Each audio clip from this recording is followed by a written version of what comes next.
C'est très étonnant. C'est très étonnant. En France, il y a la fête des mères, il y a la fête des pères, et il n'y a pas la fête des enfants. Et pourquoi? Hein? Non mais pourquoi ne célébrons-nous pas la fête des enfants? Moi, en tout cas, c'est la tendre pensée qui m'est montée au cœur l'autre soir, tandis que j'ouvrais machinalement le tiroir au trésor, où la mère de mes enfants et moi-même engrangeons jalousement, année après année, les charmants cadeaux que les petits anges confectionnent de leurs petites mains potelées, sous la tendre férule de la maîtresse d'école. Il y avait là, pêle-mêle, sous mes yeux éblouis d'émotions paternelles, 6 colliers de nouilles, 3 bracelets de haricots, 8 vides-poches en pot de yaourt, harmonieusement enrobées de feutrine mauve et jaune,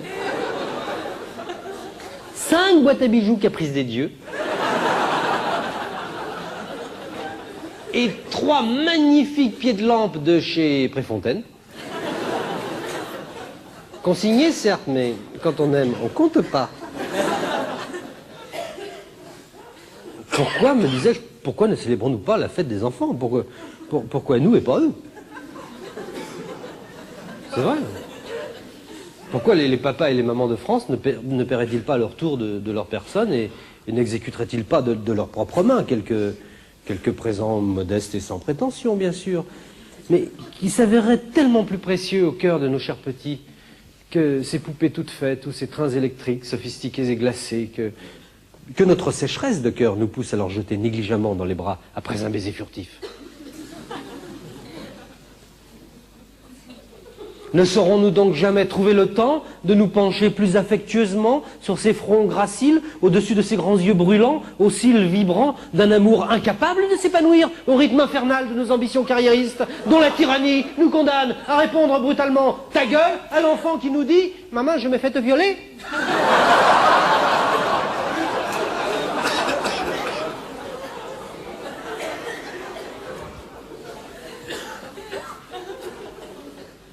Allons, c'est promis. Je vais vous en donner, moi, mes chéris.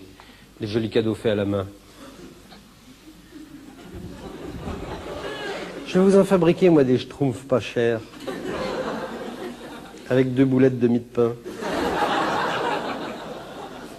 Et 4 allumettes pour les pattes.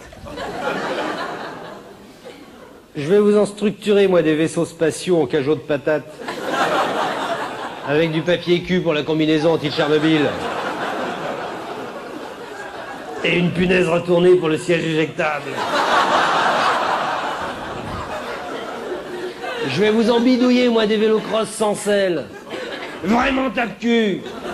Avec 2 couvercles de bidon de dioxine pour les roues et un os de gigot pour le guidon.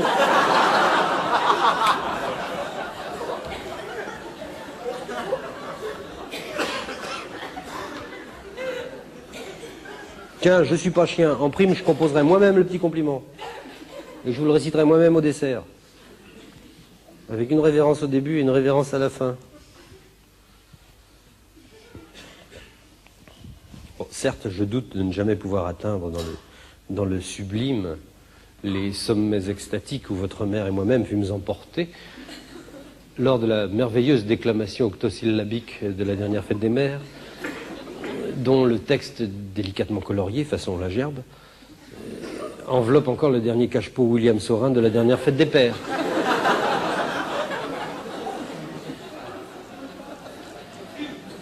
C'était un très beau texte et je ne résiste pas au plaisir de vous en faire profiter.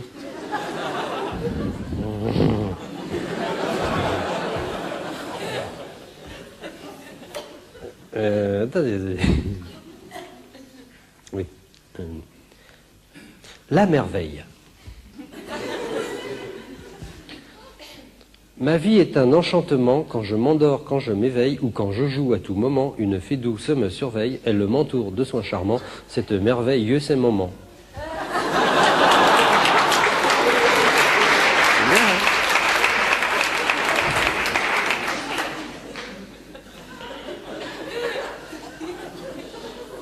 Je me rappelle que ma cadette me l'avait récité la veille du grand jour pour faire la surprise à sa maman.